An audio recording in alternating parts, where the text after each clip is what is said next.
Good morning again, grandchildren. It's time to read another chapter in our storybook, The Little House in the Big Woods by Laura Wilder. And we're going to look at chapter 5 this time and see how things are going for little Laura and her family back in Wisconsin about 150 years ago. And so we've read the first 4 chapters. And if you remember, we left off our story at the end of Christmas. And their cousins had come to visit with them, and they played out and they made pictures in the snow, and they had so much fun. And Laura got a little doll that she named Charlotte, a little rag doll. And so the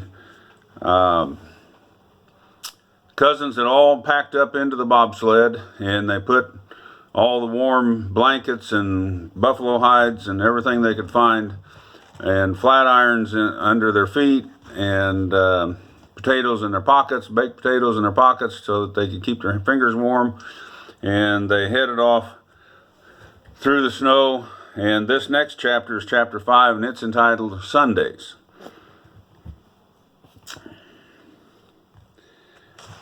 Now the winter seemed long. Laura and Mary began to get tired of staying inside all the time, especially on Sundays. The time went so slowly. Every Sunday, Mary and Laura were dressed from the skin out in their very best clothes, with fresh ribbons in their hair, and they were very clean because they had their baths on Saturday night. And in the summer, they were bathed in water from the spring. But in the wintertime, Pa heaped up the wash tub with clean snow, and then on the cook stove it melted into water. Then, close by the warm stove, behind a screen made of a blanket over 2 chairs, Ma bathed Laura, and then she bathed Mary. Laura was bathed first because she was littler than Mary. She had to go to bed early on Saturday nights with Charlotte, because after she was bathed and put into her clean nightgown, Pa must empty the wash tub and fill it with snow again for Mary's bath. Then after Mary came to bed, Ma had her bath behind the blanket, and then Pa had his bath, and then they were all clean and ready for Sunday. On Saturdays, Mary and Laura must not run, or on Sundays, Mary and Laura must not run or shout or be noisy in their play. Mary could not sew on her 9-patch quilt, and Laura could not knit the tiny mittens that she was making for baby Carrie. They might look quietly at their paper dolls, but they must not make anything new for the dolls. They were not allowed to sew on doll clothes, not even put them on there with pins. They must sit quietly and listen while Ma read the Bible stories to them, or stories about lions and tigers and white bears from Pa's big green book, The Wonders of the Animal World. And they might look at the pictures, but they could not, and they might hold their rag dolls nicely and talk to them, but there was nothing else that they could do. Laura liked best to look at the pictures in the big Bible with its paper covers. Best of all was the picture of Adam naming the animals. Adam sat on a rock, and all the animals and birds and big and little birds and all kinds of animals gathered around him, anxiously waiting to be told what kind of animals they were. And Adam looked so comfortable he did not have to be careful to keep his clothes clean because he had no clothes on. He wore only skin around his middle. Did Adam have good clothes to wear on Sundays? Laura asked Ma. No, Ma said. Poor Adam, all he had to wear was skins. Laura did not pity Adam. She wished she had nothing to wear but skins too.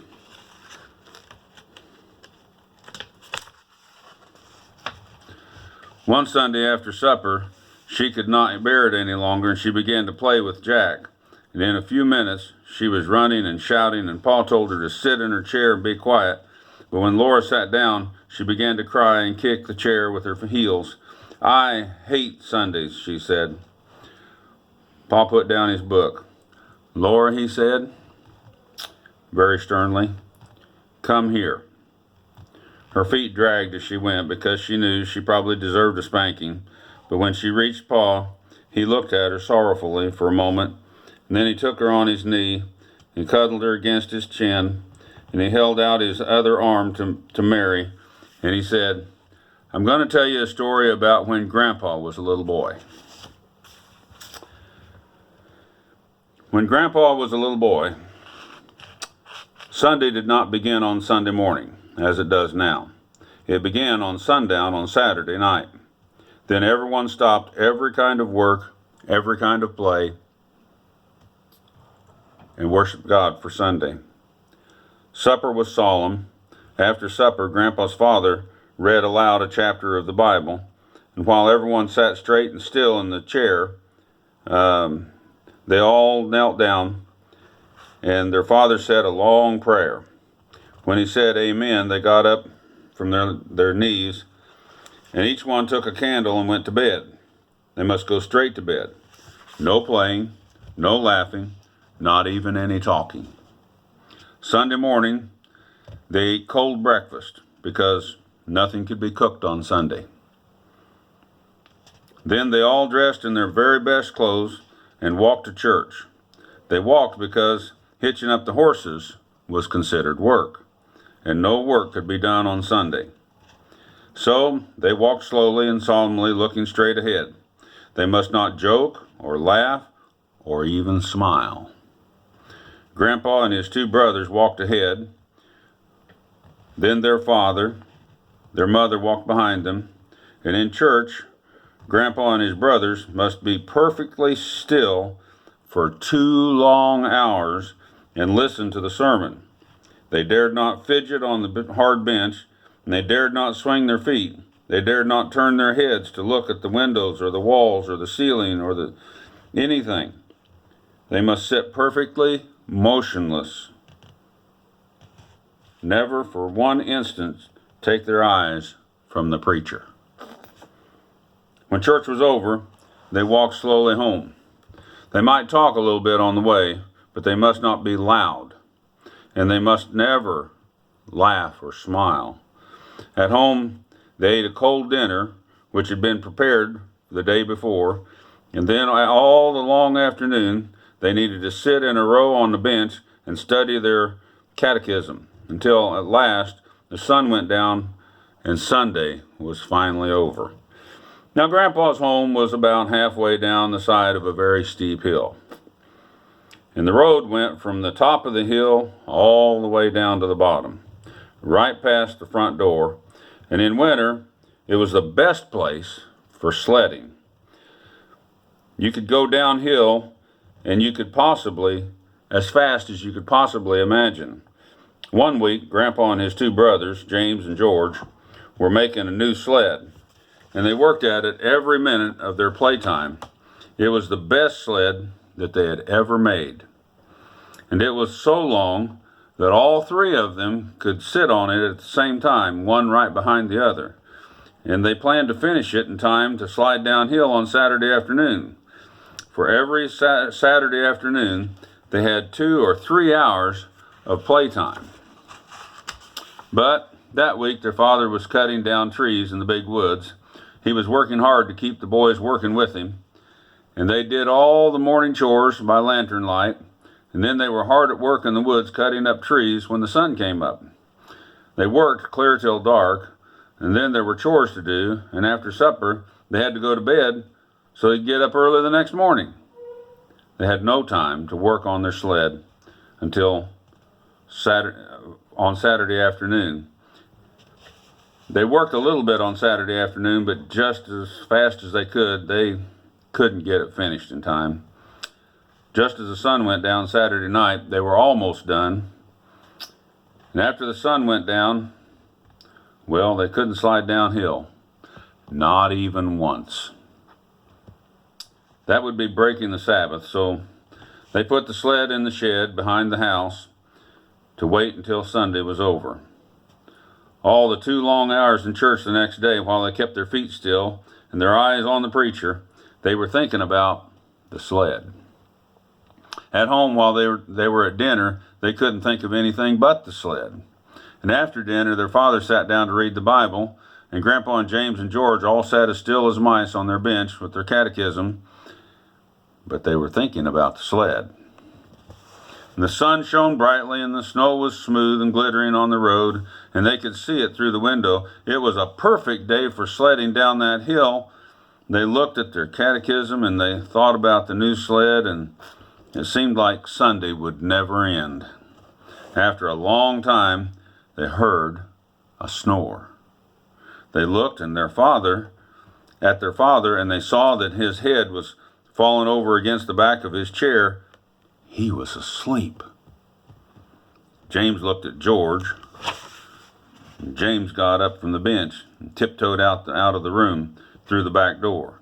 George looked at your grandpa, and George tiptoed out after James.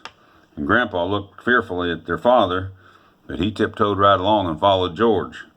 They left their father sitting there snoring. They took their new sled and they went quietly all the way to the top of the hill. Now they meant to slide down just one time. Then they would put the sled away. They'd slip back in on their bench, do their catechism before their father woke up. James sat in the front of the sled, then George, then your grandpa, because he was the littlest. And the sled started. It was slow at first, but then it went faster and faster and faster, and it was running. It was flying down the hill just as fast as the boys dared to go, but they couldn't shout, because if they shouted, they might let their father know what they were doing. So they needed to slide silently past the house without waking their father. There was no sound except the little whir of the runners on the snow, the wind rushing past them. Then, just as the sled was swooping toward the house, a big old black pig stepped out of the woods. He walked right into the middle of the road and stood there. Well, the sled was going too fast. They couldn't stop it. There wasn't time to turn it. The sled went right under the hog, picked him right up with the rest of it, and with a squeal, he sat right on James's lap. And he kept on squealing long and loud, shrill, as they went down the hill. Suey, suey, suey. And they flashed past the house, the pig sitting in the front, then James, then George, then Grandpa. And they saw their father standing in the doorway, looking right at them. They couldn't stop. They couldn't hide. There was no time to say anything. Down the hill they went, the hog sitting on James and squealing all the way. And at the bottom of the hill, they finally stopped. The hog jumped off of James. He ran off into the woods, still squealing. The boys walked slowly and solemnly up the hill. They put their sled away, and they sneaked into the house, and they slipped quietly to their places on the bench. Their father was reading his Bible. He looked up at them without saying a word. Then he went on reading, and they studied their catechism. And then the sun went down, and the Sabbath was finally over. And their father took them out to the woodshed and tanned their jackets good. First James, then George, then your grandpa. So you see, Laura and Mary, Pa said, you may find it hard to be good, but you should be glad. It's not so hard to be good as it was now as it was when your grandpa was a little boy. Did little girls have to be good as that? Laura asked. Ma said it was harder for little girls because they had to behave like little ladies all the time, not just on Sundays. Little girls could never slide downhill like boys. Little girls had to sit in the house and stitch on samplers.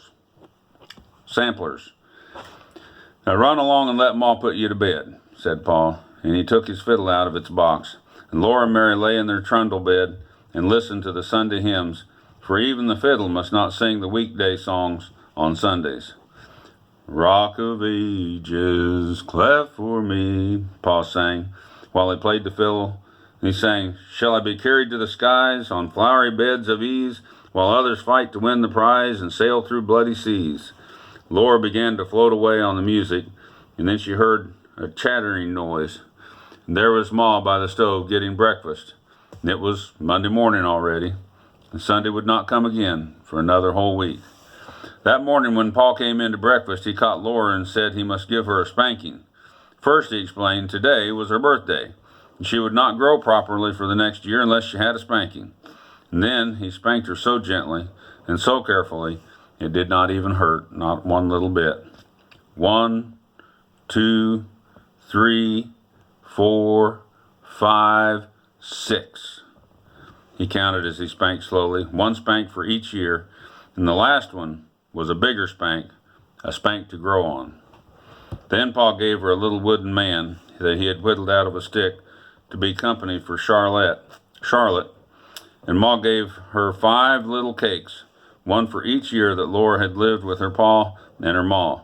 And Mary gave her a new dress for Charlotte, and Mary had to make the dress herself.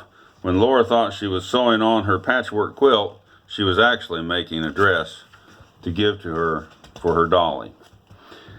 And that night, for a special birthday treat, Pa played Pop Goes the Weasel for her. And he sat with Laura and Mary close against his knees while he played. Now watch, he said. Watch, and maybe you can see the weasel pop out on time. Then he sang, a penny for a spool of thread, another for a needle. That's the way the monkey goes. And Laura and Mary bent close watching for. They knew it was the time. Pop, said Pa's finger on the string. Goes the weasel, sang the fiddle playing in his playing. But Laura and Mary hadn't seen Pa's finger make the string pop. Oh, please, do it again, they said. They begged him. Pa's blue eyes laughed, and the fiddle went on singing while he played. All around the cobbler's bench, the monkey chased the weasel. The preacher kissed the cobbler's wife. Pop goes the weasel. They hadn't seen Pa's finger that time either.